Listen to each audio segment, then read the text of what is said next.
Good afternoon, everybody. This is Justin from the RC and Coffee Facebook and YouTube channels. Please check us out and subscribe if you want to see really nice videos of RC cars.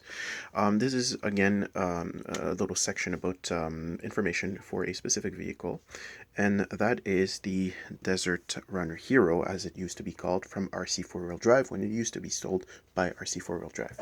So, long story short about this vehicle, I bought it about a year ago from RC4WD Drive, and essentially it's been discontinued and then put back on the shelf, discontinued again, and put back on the shelf, and then discontinued permanently from RC4WD Drive. I bought the black version ready to run, and I did quite a few modifications. There's a lot of work that went into this truck, and I thought I'd share with you a few tips and tricks and suggestions if you are to modify this vehicle.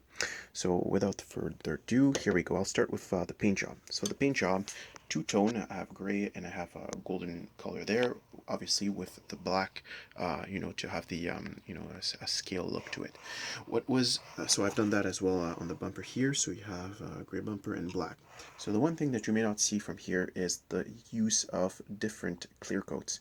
And that made the job very, very difficult. Essentially, there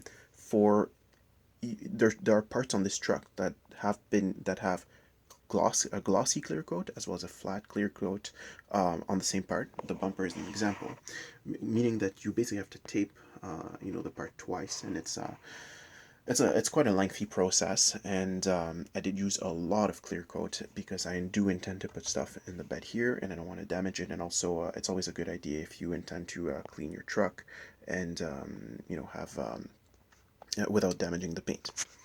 So so that's for the paint. I'll show you the cab. Here it is. 1 second. There you go. So same concept. Two-tone. There you go. Oh, right. Those four little spots there that you see used to be the spots where the beacon lights used to be. So that wasn't very scale. I mean, it's not an F350 there. So I did remove the lights. You can literally unscrew them. That's very easy. And one thing that I did, instead of putting putty and trying to sand it until it was completely flat, I just glued a little piece of Lexan, and that was the end of it. You can put some putty in the corner if you really want to hide the edges, but honestly, it's quite subtle as it is right now.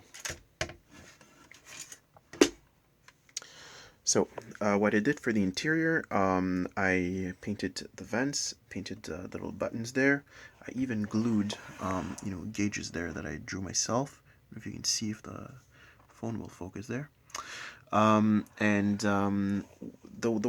one part that with which I had a bit of a challenge, it's actually the floor. I tried to hand paint this because I did this the other way around. I painted everything gray and then I had to go and paint everything black, which was difficult. So I had to use a paintbrush. So what I ended up doing, I glued black electric tape, and then I clear coated with a flat clear coat the entire thing for it to blend. One thing to be careful if you do have paint with metallic pigments, the clear, the glossy clear coat tends to create runs. So just make sure you go really, really slowly, and you add a ton of layers, but little layers one at a time. So that's what I did for the interior there, and I did a little bit the same thing and had the same problem for the interior of the body. I forgot to paint it black, so I ended up using again electric tape, which I will probably clear coat with flat later on. Now, the chassis. I have bought a bunch of parts from RC Addicts, and I will tell you about it in the next video.